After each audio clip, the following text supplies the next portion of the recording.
ہمیں دنیا میں ان لوگوں کے ساتھ ہی تعلق رکھنا ہے جو اللہ رسول والے ہیں، جو اللہ رسول کا ڈر رکھتے ہیں، جو تقوی اختیار کیے ہوئے ہیں، جو اللہ رسول کا ذکر کرتے ہیں۔ اگر دنیا میں وہی ہمارے ساتھی ہیں تو یقیناً موت کے وقت بھی وہی ہمارے ساتھی ہوں گے، وہی ہمارے ارد گرد ہوں گے۔ ان کو پتا ہوگا ہم بیمار ہیں، وہ ہماری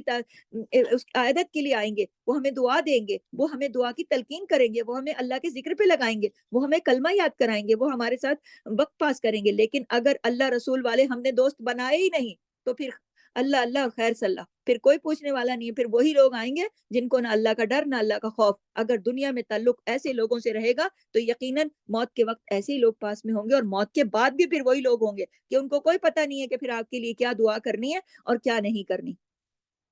تو اللہ اور رسول والے لوگوں کے ساتھ زندگی میں تعلقات رکھنے چاہیے، کیونکہ فوتگی کے بعد تو بندہ جا کے دوست نہیں نہ بنا لے گا کہ اب آؤ نیک لوگوں میرے پاس بیٹھو، کیونکہ نیک لوگ تو خود بخود چلے آئیں گے جب سنیں گے کہ فلاں شخص اللہ کو پیارا ہو گیا۔ یا پھر ایسا ہوتا ہے کہ نیک دوست ہوتے ہیں، نیک گھر والے ہوتے ہیں، سب ہوتے ہیں، آپ نے نیکی کی تلقین کی ہوئی ہوتی ہے، آپ کا اپنا کردار ایسا ہوتا ہے کہ آپ کے ارد گرد جو نیک لوگ ہیں وہ جمع ہو جاتے ہیں، آپ کو یاد دلاتے ہیں، کلمہ پڑھتے ہیں۔ کلمہ پڑھنا چاہیے نا، جب کسی کی جان نکل رہی ہے یا وقت آ گیا تو آپ کو خود زور زور سے کلمہ پڑھنا چاہیے، تلاوت قرآن کرنی چاہیے، اس کے لیے دعا کرنی چاہیے کہ اللہ اس کے لیے آسانی فرما۔ تو یہ کون کرے گا؟ یہ وہی کرے گا نا جس کے دل میں اللہ رسول کی کوئی محبت ہوگی، یا اس کو کوئی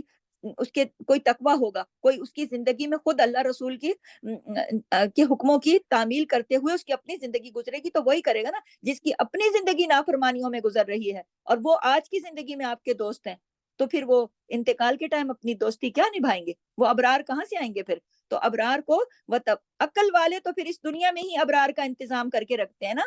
تو یہ دعا بھی عقل والے ہی مانگ رہے ہیں نا۔ دیکھیں نا کیا خوبصورت دعا ہے کہ اللہ تعالیٰ کیا ربنا فاغفر لنا ذنوبنا، ہے ہمارے رب بخش دے ہمارے سارے گناہوں کو، وکفر عنا سیئاتنا، ہماری برائیوں کا کفارہ کر دے، نیک اعمال کی یعنی کہ توفیق دے دے ہمیں، تاکہ ہم اپنی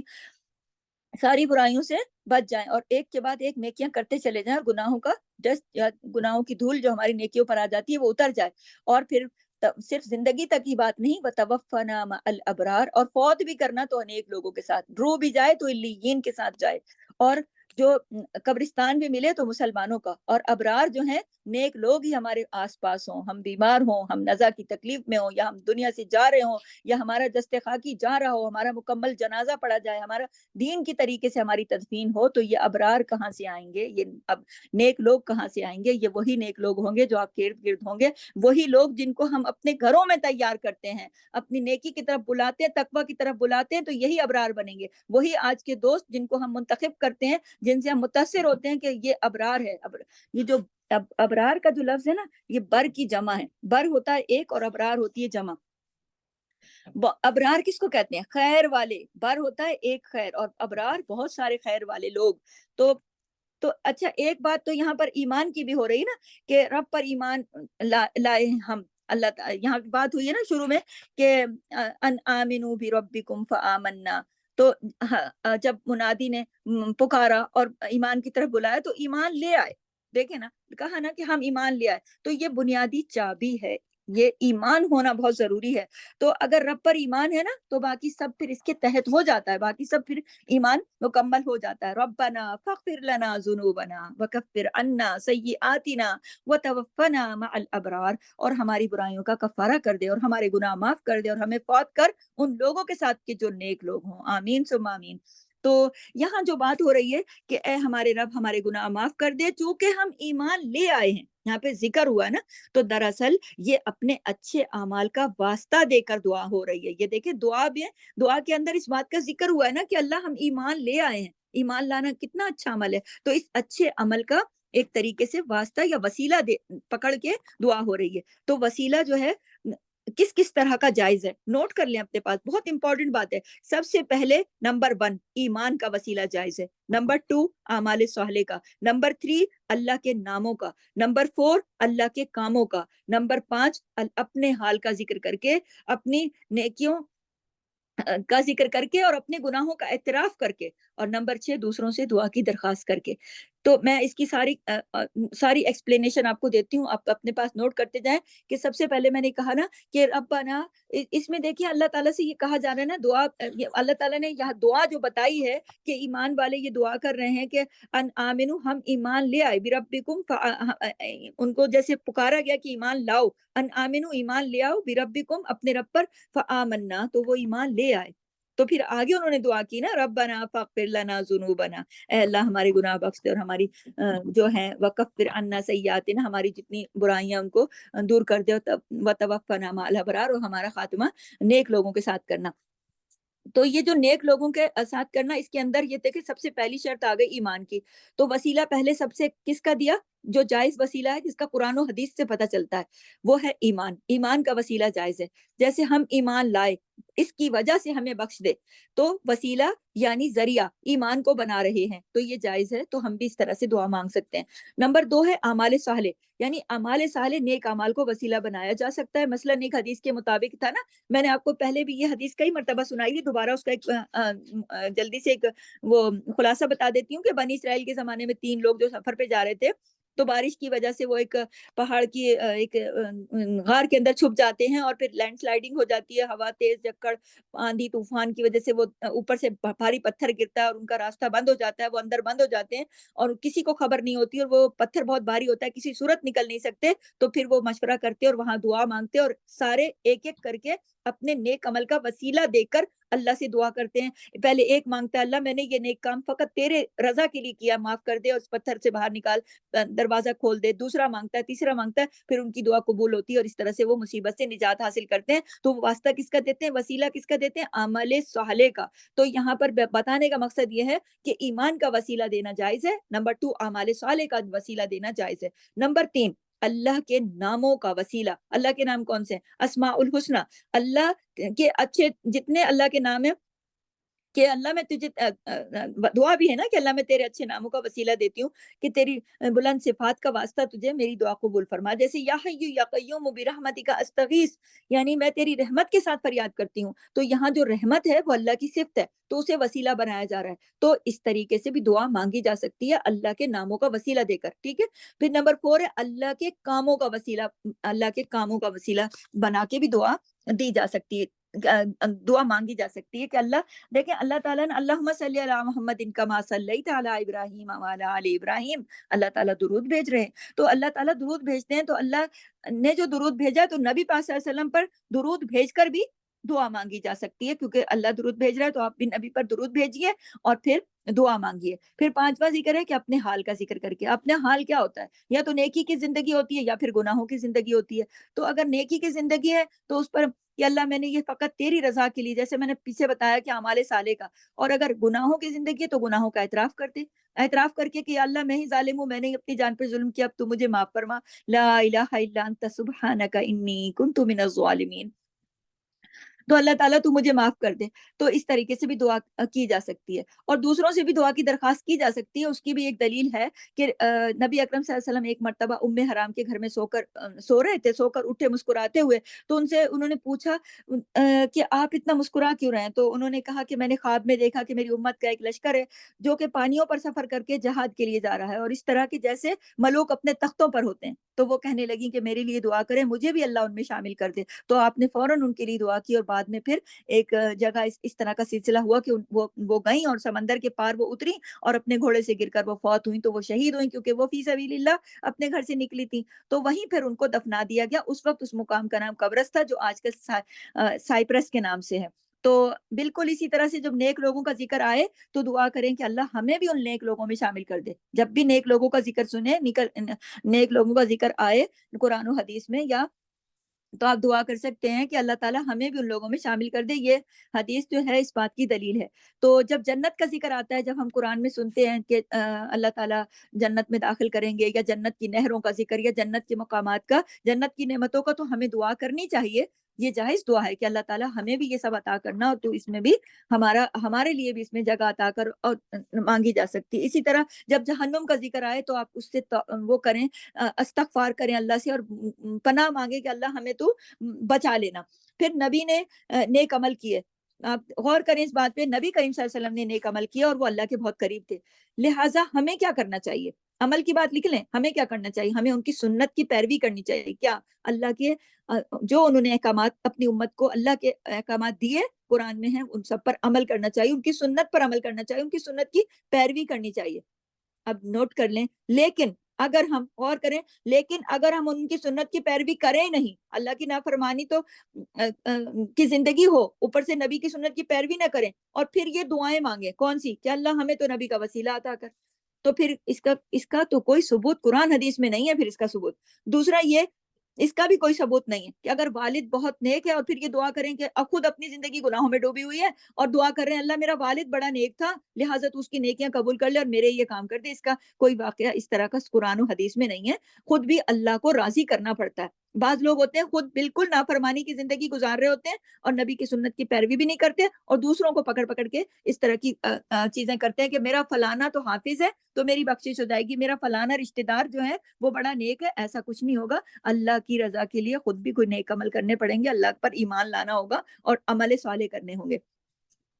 دوسرا یہ کہ بعض لوگ ہوتے ہیں وہ پیروں کی پیروی کرنے شروع ہو جاتے ہیں کہ ہماری بخشش ان کی وجہ سے ہو جائے گی. تو دیکھیے ان باتوں کا کوئی قرآن و سنت میں ثبوت نہیں ہے. ان سب چیزوں کا جو پہلے میں نے بتائی ہے نا کہ آپ نیک عمل کریں، آپ اللہ کو وسیلہ دیں، ایمان کا وسیلہ دیں، اللہ کو عمل صالح کا وسیلہ دیں، اللہ کے ناموں کا دیں، اور پھر آپ درود شریف پڑھیں، پھر اپنے حال کے اوپر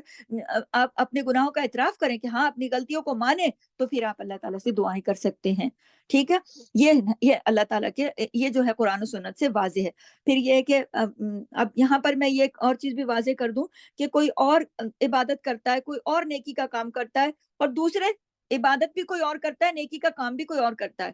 اور جو دوسرے ہیں وہ صرف اپنا مقصد نکالنے کے لیے، صرف اپنا کوئی کام کروانے کے لیے اس کو استعمال کریں، تو یہ طریقہ صحیح نہیں ہے، یہ غلط طریقہ ہے. آپ کو سب کو اللہ سے جڑنا ہوگا، اللہ کی نافرمانی نہیں کرنی. ربنا، دیکھیں ربنا فاغفر لنا ذنوبنا، اے ہمارے رب ہمیں بخش دے، ہمارے گناہوں کو بخش دے، وکفر عنا، دور کر دے ہماری سیئات نا، ہماری برائیاں، وتوفنا، اور فوت کر ہمیں مع الابرار، ابرار نیک لوگوں کے ساتھ. پھر یہ کہ دیکھیں اللہ کی نعمتوں کا اعتراف، جو میں نے ابھی آپ کو بتایا کہ اللہ کی نعمتیں، اللہ تعالیٰ نے ہر بندے کو کوئی نہ کوئی نعمت تو لازمی دی ہوتی ہے نا، ایک نہیں ہزاروں. تو اللہ، اور سب سے بڑی نعمت کیا ہے؟ رسول اللہ صلی اللہ علیہ وسلم. تو اللہ تو نے جو رسول جیسی نعمت ہمیں دی ہے اور ان کی بات ہم نے سنی، یہ پیچھے ایمان والے کہہ رہے ہیں نا کہ ہم نے اللہ کے رسول کی بات سنی اور ہم ایمان لائے، آمنا، ہم ایمان لیا ہے. تو اس بات سے یہ بات پتہ چلتی ہے کہ انسان اگر اپنے ایمان لانے کا ذکر کرے اور پھر یہ بھی کہے کہ مطلب دعا مانگے، یا پھر ویسے بھی یہاں پر ایک کام کی بات میں آپ کو بتا دوں کہ اگر انسان کی نیت یہ ہے،